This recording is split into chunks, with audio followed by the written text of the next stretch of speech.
Just give you a couple of true stories from my time on the road. A couple of them amusing, I suppose, and one of them certainly isn't. The story that isn't funny is displayed on this board here. I make no apologies for the state of the board. It's been around a long time. It's been to a lot of shows. It's been kicked around in the back of police vans, etc. But the story still holds true to this day.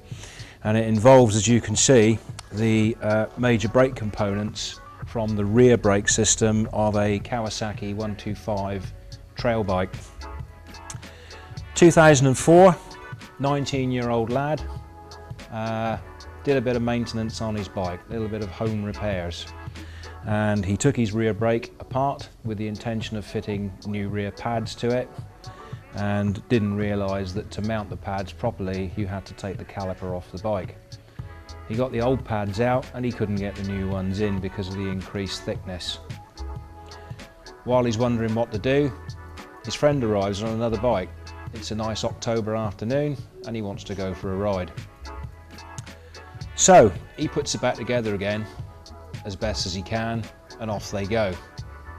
They're out in East Devon, they're riding along. They haven't been going many miles when they start acting the goat. The guy in front on a little 125 road bike manages to fall off in a lane. The guy behind on this machine sees his friend falls off. It's quite close to the back of him and he goes for his brakes and tries to stop. His rear brake isn't working. He hit the rear brake first, he couldn't stop and he drove over his friend's bike. His friend had rolled clear and gone into a ditch. He rode over the other motorcycle that's now lying on its side and he managed to fall off his own bike. He's wearing jeans and training shoes. He was thrown sideways by the force of the collision and he hit a post and rail fence, upright wooden posts and long ways metal tubes held together by big screws. The screws were sticking out of the wood because they'd rotted over the years, and he caught his right leg on one of the screws and it severed his right leg there and then. The sharp end of the screw went in his leg, it severed his leg, he rolled one way and the lower half of his right leg rolled the other. Completely detached, completely irreplaceable.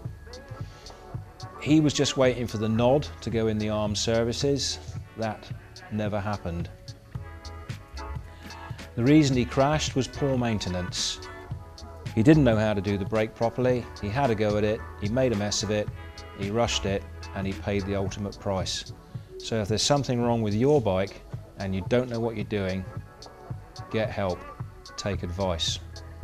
Now, sometimes when people are given advice, they don't listen to it. Which brings me on to another story involving this drive chain. And you will see in a moment the broken end where the chain used to join. This chain was fitted to a 600cc Yamaha. The bike was serviced by a main dealer and the owner was informed that his drive chain was worn out. The owner chose not to replace the chain and rode on. The chain snapped and was drawn into the engine by the still rotating sprocket. All that chain could not fit inside the engine casing and it broke the engine. It snapped the crankcase, all the oil came out and he had to stop. Cost of that chain, reasonable condition chain, £75–80. Cost of a replacement engine from a breaker's yard, £1,500. He had the advice, he chose to ignore it. On a slightly lighter note, we have here a disc and two pads. This is the disc from an Aprilia SR50 moped, and those, which you will see in a moment, are the brake pads that went with it. You can see that those brake pads are worn right the way down to the metal. There's no friction surface left on them at all, and you can see they've overheated and eaten into the disc, and both the disc and the brake pads had to be changed. and that bike was presented for MOT test. Now lastly, and this is my favourite, is this little chap here. Can you see what that is? That is what is left of a disc brake pad. That is a pad, although it's a worn one, of virtually the same proportions. Those two pads should be roughly the same. That is from a different bike. This bike was presented to a garage in Teignbridge for a pre-MOT check. And not only had he worn away the friction surface, he'd also worn away the back plate as well. And he was surprised when the mechanic rung him up and said about the state of his brakes. It makes you wonder just how he'd been stopping his bike in that time. Those are true stories, and they're just the ones that we've managed to catch and have brought to our attention. But we know it's going on all the time, every day out there. So don't be one of those riders.